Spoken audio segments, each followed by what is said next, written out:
ಶುಭಾಂಗ ಲೋಕಸಾರಂಗ ಸುತಂತು ತಂತುವರ್ಧನ. ನಿನಗೆ ಶರಣಾಗಿದ್ದೇನೆ. ಯಾಕೆ ಅಂದರೆ ಅಲ್ರಿ ನಾನು ನನ್ನಲ್ಲಿ ಇರತಕ್ಕಂಥ ದೋಷಗಳನ್ನು ಪರಿಹಾರ ಆಗಬೇಕು ಅಂತ. ದೇವರಿಗೂ ಒಂದು ವೇಳೆ ಅವನಿಗೂ ಅಹಂಕಾರ, ಅವನಿಗೂ ಹೊಟ್ಟೆಗಿಚ್ಚು ಎಲ್ಲ ಇದ್ದರೆ ಅವನಿಗೆ ಅಡ್ಡ ಬಿದ್ದೇನು ಉಪಯೋಗ? ಅವನಿಗೂ ನನ್ನ ಮೇಲೆ ಹೊಟ್ಟೆಗಿಚ್ಚಾಗಲಿ ಶುರುವಾದರೆ, ದೇವರಿಗೂ ಇದು ಕಾಮ ಕ್ರೋಧಾದಿಗಳು ಅಹಂಕಾರ ಅಸೂಯೆಗಳು ಇದ್ದರೆ ಅಂಥ ದೇವರಿಗೆ ನಾವು ಅಡ್ಡ ಬಿದ್ದೇನು ಉಪಯೋಗ ಇಲ್ಲ. ಅದಕ್ಕಂದ್ರು ನಾನು ಯಾರಿಗೆ ಅಡ್ಡ ಬೀಳ್ತಾ ಇದ್ದೇನೆ ಅವನು ಶುಭಾಂಗ ಅಂತ. ಅವನ ಸರ್ವಾಂಗ ಅಂದರೆ ಎಲ್ಲ ಇಂದ್ರಿಯಗಳು ನಖಶಿಖಾಂತ. ಅದು ಮಂಗಲದ ಮೂರ್ತಿ. ಅದರಲ್ಲಿ ದೋಷಗಳೇ ಇಲ್ಲ, ಕೆಡುಕುಗಳೇ ಇಲ್ಲ, ದುರ್ಗುಣಗಳೇ ಇಲ್ಲ. ಪೂರ್ತಿ ಜ್ಞಾನಾನಂದಮಯವಾದ, ಎಲ್ಲಿಯೂ ಯಾವ ದೋಷದ ಸ್ಪರ್ಶವೂ ಇಲ್ಲದ ಅಸ್ಪೃಷ್ಟ ದೋಷ ಗಂಧಾಯ ಅಂತ. ದೋಷದ ತುಣುಕಿನ ಸ್ಪರ್ಶವೂ ಇಲ್ಲದೆ ಇರತಕ್ಕ ಪರಮ ಮಂಗಳವಾಗಿರತಕ್ಕಂಥ ಶುಭ ಅಂದ್ರೆ ಮಂಗಳ, ಕಲ್ಯಾಣಕರವಾಗಿರತಕ್ಕಂಥ ರೂಪ. ಅದು ಅಂಗ ಅಂದ್ರೆ ಶರೀರ, ಅವಯವ ಎಲ್ಲವೂ ಅಂಗ. ಅಲ್ಲಿ ದೋಷದ ಸ್ಪರ್ಶವೇ ಇಲ್ಲ. ಯಾಕೆ ಅಂದ್ರೆ ನಿನಗೆ ಶರಣ ಆಗುವುದ ನಾನು, ನಿನ್ನಿಂದ ನಾನು ಶುಭಾಂಗ ಆಗಬೇಕು ಅಂತ. ನನ್ನ ಎಲ್ಲ ಅಂಗಗಳು ಅಶುಭ. ಈಗ ಯಾವ ಅಂಗದ ನೋಡಿದರೂ ಯಾವುದರಲ್ಲೂ ಒಳ್ಳೆಯ ಸ್ವಭಾವ ಇರುವ ಅಂಗ ಒಂದೂ ಇಲ್ಲ. ಯಾಕೆಂದ್ರೆ ಕಣ್ಣು ನೋಡಬಾರದ್ದನ್ನು ನೋಡ್ಲಿಕ್ಕೆ ಆಸೆ ಪಡುತ್ತೆ, ಕಿವಿ ಕೇಳಬಾರದ್ದನ್ನು ಕೇಳಲಿಕ್ಕೆ ಆಸೆ ಪಡುತ್ತೆ, ಬಾಯಿ ಆಡಬಾರದ್ದನ್ನು ಆಡ್ಲಿಕ್ಕೆ ಆಸೆ ಪಡುತ್ತೆ, ನಾಲಿಗೆ ತಿನ್ನಬಾರದ್ದನ್ನು ತಿನ್ಲಿಕ್ಕೆ ಆಸೆ. ಎಲ್ಲಿ ನೋಡಿದರೂ ಕೂಡ ಬೇಡವಾದಂತಹ ತುಂಬಿಬಿಟ್ಟಿದ್ದಾವೆ. ಎಲ್ಲವೂ ಅಶುಭವನ್ನು ಬಯಸುವ ಅಂಗಗಳಾಗಿ ಗೊತ್ತುಬಿಟ್ಟಿದ್ದಾವೆ ನಮಗೆ. ಅದಕ್ಕೆ ನನ್ನನ್ನ ಶುಭಾಂಗ ಅಂದರೆ ತಾನು ಸ್ವತಃ ಎಲ್ಲವೂ ಮಾಂಗಲಿಕವಾದಂತಹ ಜ್ಞಾನಾನಂದಮಯವಾದ ಅಂಗವುಳ್ಳವ, ಮತ್ತು ಯಾರು ಅವನಿಗೆ ಶರಣಾಗ್ತಾರೋ ಅವರನ್ನು ಶುಭಾಂಗರನ್ನಾಗಿ ಮಾಡುವವ. ನನ್ನ ಅಂಗಗಳನ್ನು ಮಂಗಲಗಳನ್ನಾಗಿ ಮಾಡು. ಅದರಲ್ಲಿರತಕ್ಕ ಕೆಟ್ಟ ಚಿಂತನೆಗಳನ್ನು ತೆಗೆದು ಬಿಡು. ನೀನು ಕಣ್ಣು ಕಿವಿಯೆಲ್ಲ ತೊಳಿಲಿಕ್ಕೆ ಹೋಗೋದು ಬೇಡ. ಎಲ್ಲಕ್ಕೂ ಕೊಳೆ ತುಂಬುವಂತಹದ್ದು ಒಂದೇ.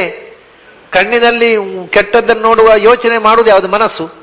ಕಿವಿಯಲ್ಲಿ ಕೆಟ್ಟದ್ದನ್ನು ಕೇಳುವ ಯೋಚನೆ ಮನಸ್ಸು. ಆದ್ರಿಂದ ಮನಸ್ಸು ಒಂದು ಸ್ವಚ್ಛ ಆದರೆ ಇಡೀ ಎಲ್ಲವೂ ಸ್ವಚ್ಛವಾಯಿತು.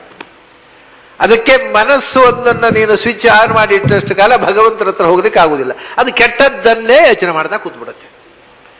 ಎಲ್ಲಿ ತನಕ ಅಂದ್ರೆ ನೀನು ಕಡೆಗೆಲ್ಲ ದೇವರು ಇಲ್ಲಪ್ಪ, ಮನಸ್ಸಿಗೆ ಗಟ್ಟಿಯಾಗಿ ಹೇಳಿ ದೇವ್ರನ್ನ ಧ್ಯಾನ ಮಾಡು.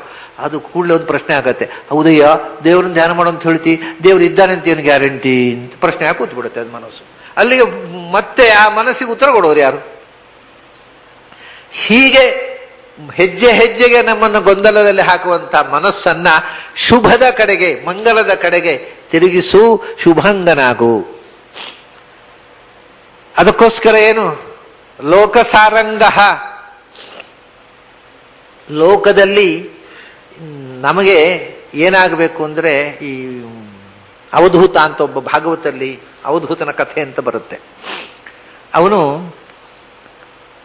ಅವನಿಗೇನು ಅಂದ್ರೆ ಹುಚ್ಚರಾಗೆ ತಿರುಗಾಡ್ತಾ ಇರ್ತಾನೆ. ಅವನಿಗೇನು ಮನೆ ಇಲ್ಲ, ಮಾರಿಲ್ಲ, ಏನಿಲ್ಲ, ಹುಚ್ಚರಾಗೆ ತಿರುಗಾಡ್ತಾ ಇರ್ತಾನೆ. ಆದ್ರೆ ಯಾವಾಗಲೂ ಸರಿಯಾಗಿ ಉಡ್ಲಿಕ್ಕೆ ಬಟ್ಟೆ ಇಲ್ಲ, ಒಂದು ಕೌಪಿನ ತುಂಡು ಉಟ್ಕೊಂಡ, ಮಲ್ಕೊಳ್ಳಿಕ್ಕೆ ಮನೆ ಇಲ್ಲ, ಎಲ್ಲಿ ಕತ್ಲಾಯ್ತು ಅಲ್ಲಿ ಹೋಗಿ ಮಲ್ಕೊಂಡ. ಆದರೆ ತಮಾಷೆ ಏನಂದ್ರೆ ಯಾವಾಗಲೂ ಒಂದು ಖುಷಿಯಾಗಿರೋದು ವಿಷಯ ಇಷ್ಟೇ, ಆನಂದವಾಗಿ ಸಂತೋಷವಾಗಿರೋನು. ಮನೆ ಇದ್ದವರಿಗೆ ಅಷ್ಟು ಖುಷಿ ಇಲ್ಲ, ಮೈ ತುಂಬ ಬಟ್ಟೆ ಇದ್ದವರಿಗೆ ಅಷ್ಟು ಖುಷಿ ಇಲ್ಲ, ತಲೆ ಬಿಸಿ. ಇವನಿಗೆ ತಲೆ ಬಿಸಿ ಅಂದ್ರೆ ಯಾವಾಗಲೂ ನಗುತ್ತಾ ಆನಂದವಾಗಿರೋದಂತೆ. ರಾಜ ನೋಡಿ ಅವನು ಹೇಳ್ತಾನೆ, ಅಲ್ಲಯ್ಯ, ನಮಗೆ ಇಷ್ಟೆಲ್ಲ ಸಂಪತ್ತಿದೆ, ಈ ಅಧಿಕಾರ ಇದೆ, ಅರಮನೆ ಇದೆ, ಹೇಳಿ ಕಣ್ಸನ್ನೆ ಮಾಡಿದ ತಕ್ಷಣ ಕೈಕಾಲು ತಿಕ್ಕಲಿಕ್ಕೆ ಜನ ಇದೆ, ಏನು ಹೇಳಿದವು ಅದನ್ನು ಮಾಡಲಿಕ್ಕೆ ಇಷ್ಟು ದೊಡ್ಡ ಪರಿವಾರ ಇದೆ, ಸಂಪತ್ತಿದೆ, ಅಧಿಕಾರ ಇದೆ, ಎಲ್ಲ ಇದ್ದೂ ಕೂಡ ನಮಗೆ ನೆಮ್ಮದಿ ಇಲ್ಲ. We are living in tension. ನಿನಗೆ ಎಂಥದೂ ಇಲ್ಲ, ಅದು ನೆಮ್ಮದಿ ಇದೆ ಯಾಕೆ ಅಂತ. ಈಗ ಎಲ್ಲ ಇದೆ, ಅದು ನೆಮ್ಮದಿ ಒಂದು ಬಗೆ ಇಲ್ಲ ನಮಗೆ. ನಿನಗೆ ಏನೂ ಇಲ್ಲ ಜೀವನದಲ್ಲಿ, ನಮ್ಮ ಎಲ್ಲ ಸೌಕರ್ಯಗಳು, ಸುಖ, ಸಂಪತ್ತು ಏನೂ ಇಲ್ಲ, ಆದರೆ ನೀನು ಯಾವಾಗಲೂ ನಗ್ತಾ ಇರ್ತೀಯಲ್ಲ, ಏನು ಗುಟ್ಟು ಅಂತ. ಅದಕ್ಕೆ ಅವನು ಹೇಳ್ತಾನೆ, ನಿನಗೆ ಟೆನ್ಷನ್ ಯಾಕೆ ಗೊತ್ತುಂಟ? ಎಲ್ಲ ಇರುವುದರಿಂದಲೇ. ನನಗೆ ಟೆನ್ಷನ್ ಯಾಕೆ ಇಲ್ಲ ಗೊತ್ತುಂಟ? ಏನು ಇಲ್ಲದೆ ಇದ್ದದ್ರಿಂದಲೇ. ಆದ್ದರಿಂದ ಏನು ಇಲ್ಲ ಆದವನಿಗೆ ಟೆನ್ಷನೂ ಇಲ್ಲ. ಅದು ನನಗೆ ಗೊತ್ತಾಗಿದೆ, ನಿನಗೆ ಗೊತ್ತಿಲ್ಲ ಅಷ್ಟೇ ಅಂತ ಹೇಳ್ತಾನೆ. That is the secret of my pleasure ಅಂತ ಹೇಳ್ತಾನೆ. ಏಕೆಂದ್ರೆ ನಾನು ಯಾರ ಹತ್ರವೂ ಪಾಠ ಕೇಳಲಿಲ್ಲಪ್ಪ. ನಾನು ಪಾಠ ಕೇಳಿದ್ದು ಪ್ರಕೃತಿ ಹತ್ರ, ಪ್ರಪಂಚವನ್ನು ನೋಡಿ ಕಲಿತೆ. ಅದರಿಂದ ನನಗೆ ಈ ಪ್ರಪಂಚವೇ ಗುರು, ಆನಂದವಾಗಿ ಬದುಕಲಿಕ್ಕೆ ಹೇಳಿಕೊಟ್ಟಿದೆ ಈ ಪ್ರಪಂಚ. ಏನು, ನಾನು ಒಂದೊಂದು ವಸ್ತುವನ್ನು ನೋಡಿದೆ, ಆ ವಸ್ತುವನ್ನು ನೋಡಿ ನೋಡಿ ನಾನು ಒಂದೊಂದೇ ಪಾಠ ಕಲಿತೆ. ನನ್ನ ಗುರುಗಳು ಯಾರು ಗೊತ್ತಾ? ತೊಟ್ಲಲ್ಲಿ ಮಲಗಿದ ಮಗು, ಹಸುಗೂಸು. ಆ ಮಗು, ನೀನು ಹೇಳಿದೆ ಅಲ್ವಾ ಆನಂದವಾಗಿ ಹಾಗಿದ್ದೀರಿ ಅಂತ. ನಾನು ಕೆಲವು ಮನೆಗಳಲ್ಲಿ ನೋಡಿದೆ, ಆ ತೊಟ್ಲಲ್ಲಿ ಮಗು ಇನ್ನೊಂದು ತಿಂಗಳು ಹುಟ್ಟಿ 1 ತಿಂಗಳಾಗಿಲ್ಲ. ಅದು ಯಾರ್ದು ತಂದೆ ಯಾರು ತಾಯಿ ಯಾರು ಒಂದೂ ಗೊತ್ತಿಲ್ಲ ಅದಕ್ಕೆ. ಆ ಮಗು ಕಣ್ಣು ತೆರೆದು ಹೀಗೆ ವಿಶ್ವವನ್ನು ನೋಡುತ್ತೆ, ಪ್ರತಿಯೊಂದನ್ನು ನೋಡಿ ಎಂಜಾಯ್ ಮಾಡುತ್ತೆ, ನಗ್ತಾ ಇರ್ತದೆ. ಅದು ಯಾಕೆ ನಗುತ್ತೆ? ಯಾಕೆಂದ್ರೆ ಅದಕ್ಕೆ ಟೆನ್ಷನ್ ಇಲ್ಲ. ಮಗುವಿಗೆ ಏನ್ ಟೆನ್ಷನು? ಅಮ್ಮ ಏನ್ ಮಾಡ್ತಾಳೋ, ಅಪ್ಪ ಏನ್ ಮಾಡ್ತಾರೋ, ಇವತ್ತು ಮಧ್ಯಾಹ್ನಕ್ಕೇನು ರಾತ್ರಿಗೇನು, ಯಾವ ಟೆನ್ಷನೂ ಇಲ್ಲ. ಸೊ ಮಗು ಯಾಕೆ ನಗ್ತಾ ಇರ್ತದೆ? ಅದಕ್ಕೆ ಹಸಿವಾದಾಗ ಹಸಿವು ತಾಳಾಡ್ದು ಅಳುತ್ತೆ, ಅದು ಬಿಟ್ರೆ ಟೆನ್ಷನ್ನಿಂದ ಅಳುವುದಲ್ಲ. ಅದು ಅದಕ್ಕೆ ಏನು ಹಸಿವು ಗಿಸುವಾದಾಗ ಒಂದು ಬಿಟ್ರೆ ಉಳಿದ ಸಮಯದಲ್ಲಿ ಯಾರ ಅಪೇಕ್ಷೆಯೂ ಇಲ್ಲದೆ ನಿದ್ರೆಯಲ್ಲಿ ಕೂಡ ನಗ್ತಾ ಇರ್ತಾವೆ ಚಿಕ್ಕ ಮಕ್ಕಳು. ತಾಯಂದಿರಿಗೆ ಗೊತ್ತಿದೆ, ತೊಟ್ಲಲ್ಲಿ ಮಲಗಿಸಿದ್ರೆ ಅವು ನಿದ್ದೆಯಲ್ಲಿ ನಗ್ತಾ ಇರ್ತವೆ. ಎಚ್ಚರ ಆದ್ರೆ ನಗು, ನಗು ಅಂದ್ರೆ ನಗು, ನಿಷ್ಕಲ್ಮಶವಾದ ನಿರಂಬಳವಾದ ನಗು. ಅದು ನೋಡು, ನಾವು ಯಾಕೆಂದ್ರೆ ಮಗುವಿನ ತಲೆಯಲ್ಲಿ ಯಾವುದಕ್ಕೂ ನಾವು ಇನ್ನೂ ಅನ್ಪೊಲ್ಯೂಟೆಡ್ ಮೈಂಡ್, ಯಾವ ಪೊಲ್ಯೂಷನ್ ತಲೆಗೆ ಹಾಕಲಿಲ್ಲ ನಾವು. ಯಾವ ತಾಯಿ, ಇವನ್ ತಂದೆ, ಇವಳು ತಾಯಿ, ಅವರು ಬೇರೆ, ಅದೆಲ್ಲ ಏನಿಲ್ಲ. ಅದಕ್ಕೆ ತಾಯಿಯನ್ನು ನೋಡಿದ್ರು ಒಂದೇ, ಒಬ್ಬ ಶತ್ರುವನ್ನು ನೋಡಿದ್ರು ಎರಡನ್ನು ನೋಡಿದ್ರು ಆಗ್ತದೆ ಅದು. ಯಾಕಂದ್ರೆ ಇದು ತಾಯಿ, ಇದು ನನಗೆ ಆಗದವರು, ಇದು ಈ ರೀತಿಯ ವಿಭಾಗಗಳೇ ಇಲ್ಲ. ಮಗುವನ್ನು ನೋಡಿ ನಾನು ಹಾಗೆ ಬದುಕಬೇಕು ಅಂತ ಕಲಿತೆ ಅಂತಾನೆ. ಆಮೇಲೆ ಲೋಕಸಾರಂಗ. ಆಮೇಲೆ ನಾನು ಹೀಗೆ ಹೋಗ್ತಾ ಇದ್ದೆ, ಕಾಡಿನಲ್ಲಿ ಹೋಗ್ತಾ ಇದ್ದೆ. ಈ ಜೇನು ನೊಣಗಳು, ದುಂಬಿಗಳು ಓಡಿ ಓಡಿ ಓಡಿ ಓಡಿ ಬರ್ತಿದ್ದವು. ಎಲ್ಲಿ ಹೂ ಉಂಟೋ ಅಲ್ಲಿ ದುಂಬಿಗಳಿದ್ದಾವೆ. ಕಾಡಿನಲ್ಲಿ ಯಾವ್ಯಾವುದೋ ಗಿಡದ ಹೂವಿಗೆ ಹೋಗಿ ಆ ಹೂವಿನಲ್ಲಿ ಇರ್ತಕ್ಕಂಥ ಮಧುರ ರಸವನ್ನ ಹೀರಿ ಅವು ಜೇನು ಗೂಡು ಕಟ್ಟಿ ಜೇನು ಸಂಗ್ರಹ ಮಾಡೋದು. ನಾನು ನೋಡಿದೆ, ಓಹೋ, ಇವತ್ತು ಪ್ರಪಂಚದಲ್ಲಿ ಯಾವ ವಿಜ್ಞಾನಿಗೂ ಗೊತ್ತಿಲ್ಲದ ಒಂದು ಕಲೆ ಇದು, ಜೇನು ಮಾಡುವುದು. ನಮಗೆ ಅದು ಮಾಡಿದ್ದನ್ನು ಹಿಂಡಿ ಕುಡಿಲಿಕ್ಕೆ ಗೊತ್ತುಂಟು, ನಾವು ಮಾಡ್ಲಿಕ್ಕೆ ಬರೋದಿಲ್ಲ. ಅಲ್ಲ, ಸೈಂಟಿಸ್ಟ್ಗಳಿಗೆ ಕೂಡ ಜೇನು ಮಾಡ್ಲಿಕ್ಕೆ ಗೊತ್ತಿಲ್ಲ, ಜೇನು ನೊಣಕ್ಕೆ ಗೊತ್ತಿದೆ. ನೋಡ್ತೇನೆ, ಅವು ಇಷ್ಟ ಏನು ಅಂದ್ರೆ ಎಲ್ಲಿ ಹೂ ಉಂಟು ಅಲ್ಲಿ ಹೋದವು. ಆ ಹೂ ಈ ಹೂ ಅಂತಲ್ಲ, ಆ ಹೂ ಯಾವುದೋ ಸಾವಿರಾರು ಗಿಡಗಳು, ಸಾವಿರಾರು ಹೂಗಳು, ಆ ಹೂವಿನ ಮಧುರಸವನ್ನು ಹೀರಿದವು. ಇದು ಎಲ್ಲ ಒಟ್ಟು ಮಾಡಿ ಜೇನು ಮಾಡಿದವು. ಹೀಗೆ ಸರ್ವತಃ ಸಾರಂ ಆದದ್ಯಾತ್. ಎಲ್ಲಿ ನಾವು ಹಾಗೆ ಪ್ರಪಂಚದಲ್ಲಿ ಅದು ಇದು ಅಂತಾರೆ, ಎಲ್ಲಿ ಒಳ್ಳೇದಿದೆ ಅದನ್ನು ತಗೋಬೇಕು.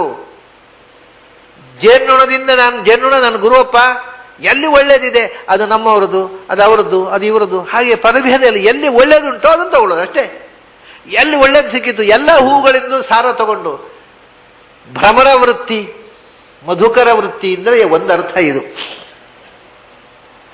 ಜೇನು ನೋಡದಂತೆ ಒಳ್ಳೆಯದನ್ನು ಎಲ್ಲಿ ಇದ್ರೆ ಅದನ್ನು ಸ್ವೀಕಾರ ಮಾಡಬೇಕು ಅಂತ ಕಲಿತೆ ನಾನು. ಹೀಗೆ ಒಂದೊಂದೇ ಲೋಕ ಸಾರಂಗ ಅಂತ ಹೇಳ್ತಾರೆ. ಇಲ್ಲದೆ ಸಾರಂಗ ಅಂತಂದ್ರೆ, ಸಾರಂಗ ಅಂದ್ರೆ ಭ್ರಮರ.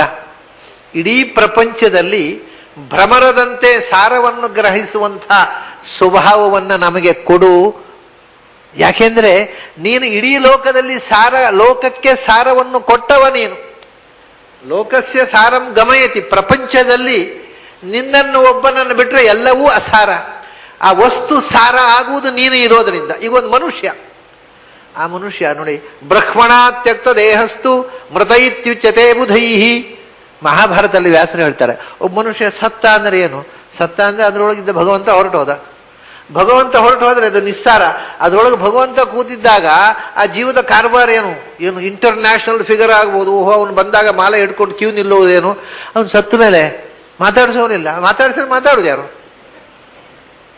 ಅಂದ ಒಂದು ಲೋಕದ ಪ್ರತಿಯೊಂದು ವಸ್ತುವಿಗೆ ಸಾರ ಕೊಡತಕ್ಕವ ನೀನು ಒಳಗೆ ಇದ್ದರೆ ಅದು ಸಾರವತ್ತು. ನೀನು ಹೊರಟು ಹೋದ್ರೆ ಸಸಾರ. ಸಸಾರ ಅಂದ್ರೆ ನಿಸ್ಸಾರ ಅಂತ ಅರ್ಥ. ಸಾರದಿಂದ ಸಹಿತವಾದ್ದಲ್ಲ. ಅದು ಇಡೀ ಜಗತ್ತಿಗೆ ಸಾರಪ್ರದನಾದವ ನೀನು. ಅಂತ ನೀನು ಲೋಕದಲ್ಲಿ ಯಾವುದು ಸಾರಭೂತವಾದದ್ದೋ ಅದನ್ನು ಗ್ರಹಿಸುವಂತಹ ಶಕ್ತಿ ನಮಗೆ ಕೊಡು.